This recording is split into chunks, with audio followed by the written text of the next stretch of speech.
سلام الله عليكم متتبعي قناة شيوات صفوان. اليوم ان شاء الله نقدم معكم بريوش مالح بعجينة سهلة واقتصادية، يعني مكوناتها موجودة في اي بيت وسهلة وفي نفس الوقت كتصدق من اول مرة. يعني عجينة قطنية نتاع البريوش كتكون خفيفة، كيف ما كتعرفوا البريوش خص عجينتها تكون خفيفة قطنية، ما كتكونش عندنا عجينه قاصحه. كنحتاجو في المقادير على بركه الله: كاس نتاع الدقيق الفورس، كاس نتاع الماء دافي، كنحتاجو القليل من خميره فوريه معلقه صغيره، قليل من الملحه، قليل من السكر سنيده، والقليل من الزعتر.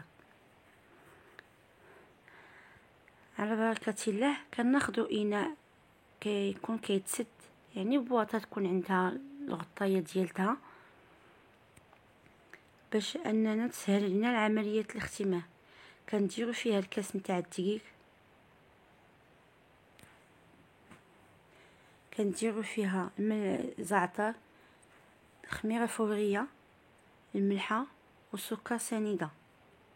كنخلطوا النواشف مزيان حتى تندمج مع بعضياتها. كنخلطوا مزيان النواشف باش انها تكون في العجينه تجينا سهله. من بعد ما نخلطوا النواشف كنزيدوا كاس نتاع الماء دافي وكنخلطوا مزيان بالملعقه، اسمحوا لي، نخلطوا مزيان بالملعقه حتى كتندمج العناصر ديالتنا ونحصلوا على عجينه جاريه بحال عجينه البغرير تقريبا، يعني كتكون عجينه جاريه.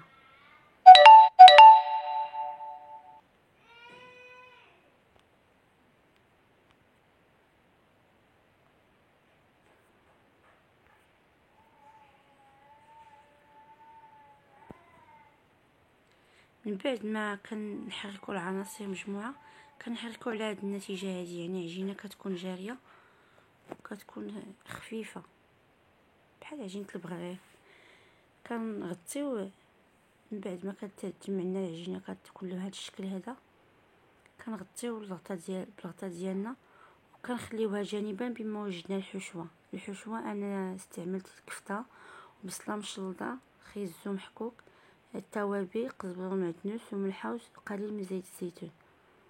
من بعد ما خمرات العجينه تاعتنا كي كتشوفوا كنحصلوا عليها على هذا الشكل هذا، كيضاعف الحجم ديالها وكتولي يعني خامره. ديك معلقه الخميره كتخمرها. كنضيفوا عليها نص كاس ربع كاس نتاع الزيت، اما زيت الزيتون او زيت المائده اللي متوفر عندكم في البيت.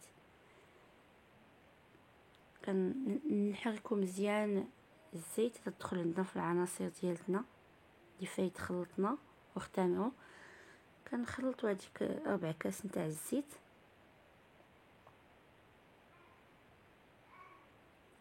من بعد ما كنخلطوا الزيت كنزيدوا دقيق الفورس، يعني كنزيدوه شوي بشوي وكنخلطوا وكنشوفوا العجينه تاعتنا، يعني خصنا نحصلوا على عجينه رطبه وما كتكونش كتلتصق في اليدين، يعني عجينه تكون خفيفه ورطبه، يعني ما تكونش قاصحه. ما تفوتوش ليها الدقيق بزاف باش ان شاء الله تحصلوا على النتيجه المرغوب فيها. كتحصلوا على بريوش خفيف ومقطن من الداخل، يعني مهوي. زيدوا الدقيق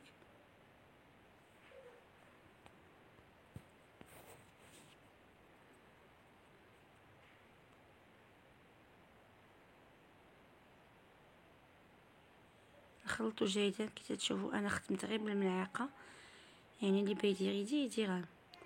من بعد ما زدنا الدقيق الكافي كنحصلوا على هذه النتيجه، يعني عجينه رطبه وما تكونش كتلتصق في اليدين.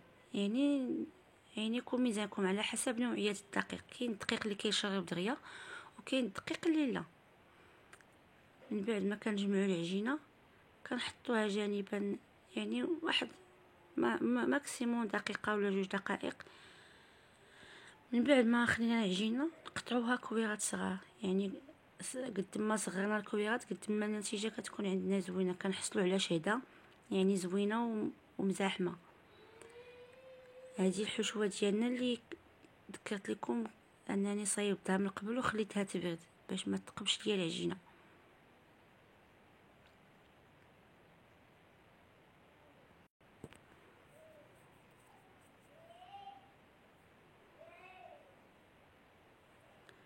وكنحتاجو قليل من الجبن الاحمر الا متوفر، ما متوفرش ماشي مشكل. والزنجلان البيض عفوا اللي دهن ممزوج بشويه تاع الخل والزنجلان.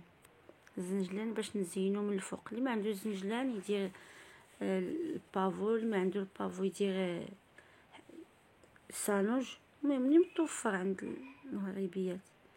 كناخذوا الكويرات نتاعنا على هذا الشكل. بعد ما ارتاحوا كنطلقوهم يعني بشويه، ماشي كنقرصوهم كبار، يعني كنطلقوهم غير شويه. كنوضح لكم بالكلام لحقاش شفت الكاميرا ما بيناتش ليا الصوره مزيان. كنطلقوا من بعد ما كنطلقوا الكويرات كنديروا قليل من الفرماج جبن احمر، كنديروا عليه قليل من الحشوه ديالتنا، وكنجمعوا الكريسات. يعني كنجمعوا الكريسات من الداخل وكنسدوهم مزيان، كنحكموهم في الجميع باش منين يطيبوا ما تخرج ليناش الحشوه من التحت. لحقاش هاد الخبيزات او هاد البريوش كيتنفخ، يعني كتزاد الكميه ديالته كيتنفخ.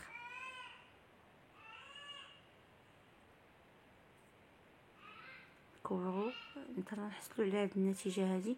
كنجيبوا المول ديالنا يكون داير وندهنوه بقليل من الزيت، غير قليل باش ما تلصقيناش العجينه، اولا نفرشوا ليه براق الزبده. نعاودو نديرو كره اخرى.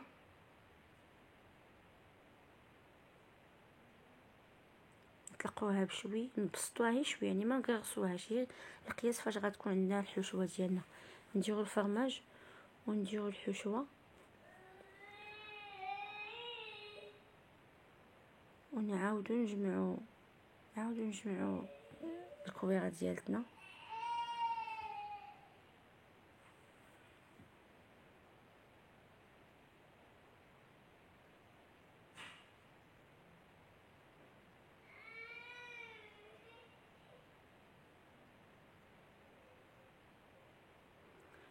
ونحطوها في المول، نبقاو هكا حتى نساليو كميه تاع الحشوه تاعتنا والعجينه. نبسطو قليل، نديرو الفرماج الحشوه، يعني طريقه سهله ما مبسطه ما فيهاش تعقيدات. من بعد ما كملنا كميه العجينه ديالتنا والحشوه كنحصلوا نستفوهم بهذه الطريقه هذه دائري، يعني على شكل الشهده. جميع الاخوات راه كيعرفوا طريقه الشهده. كنستفوهم بهذه الطريقه هذه وكندخلوهم شي فران يكون هي مسخن، نسخنوه ونطفيوه. من بعد ما كندخلوهم الفران واحد شويه كيخمروا كيتنفخوا شويه. من بعد ما كيخمروا نشوفوهم انهم خمروا كنخرجوهم، كنحصلوا على هذه النتيجه هذه. يعني العجينه كتبدا كتسرح لنا، يعني كتلتصق مع بعضياتها. ملي كنحصلوا على هذه النتيجه هذه كنجيو نخرجوهم ونشعلوا الفران ديالنا يسخن باش اننا نطيبوهم. كنجيبوا زلافه فيها البيض ومعاه قليل تاع الخل، معلقه صغيره الخل. ندهنوا البريوش ديالنا بهذه الطريقه هذه، ندهنوه مزيان. حبذا اللي ما كانش مزروبه عندها الوقت، يعني دهنوا ودخلوا يخمر عاوتاني شويه وعاوتاني تخرجوا وعاوتاني دهنوا، يعني كتعطي نتيجه احسن. انا مع كنت مزروبه يعني قرب ليا وقيت الفطور، انا دغيا دهنته هي دهنه وحده. يعني كندهنوه بهذه الطريقه هذه حتى نكملوا جميع الكريسات ديالنا.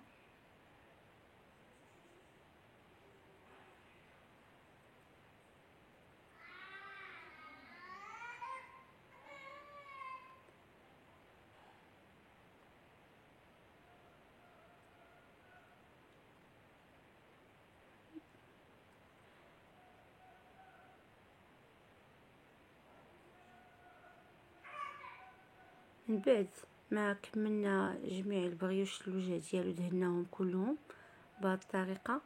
انا كنعاود عليهم من الفوق يعني باش يثبت عليهم البيض مزيان. حيت ما عاودتش خليتهم عاوتاني. كناخدو الزنجلان وكنزينو به الوجه ديال البريوش ديالنا. اللي ما عنده زنجلان يدير الصانوج او اللي متوفر في البيوت. اللي ما بغى كاع الزنجلان يخليهم غير هكاك، يعني راه تيجيو زينين. ولكن الزنجلان كيزيد ليهم داك المذاق تاع الزنجلان زوين، حيت الزنجلان كيف ما تنعرفوا تيجي مع المملحات.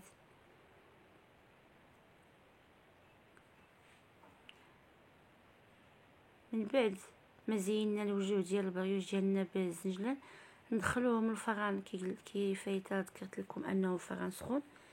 ندخلوهم على درجه حراره مهيله يطيبوا من التحت ونطلعوهم من الفوق. من بعد ما طاب البريوش ديالنا، النتيجه اللي تنحصلوا عليها بحال هكا، يعني كيجي ملتصق وكيجي رائع وقطني، يعني عجينه هشيشه وزوين كيدوب في الفم، يعني ما كيجيش كيجي خاوي من الداخل. نحل معكم وحده نوريها لكم. بسم الله.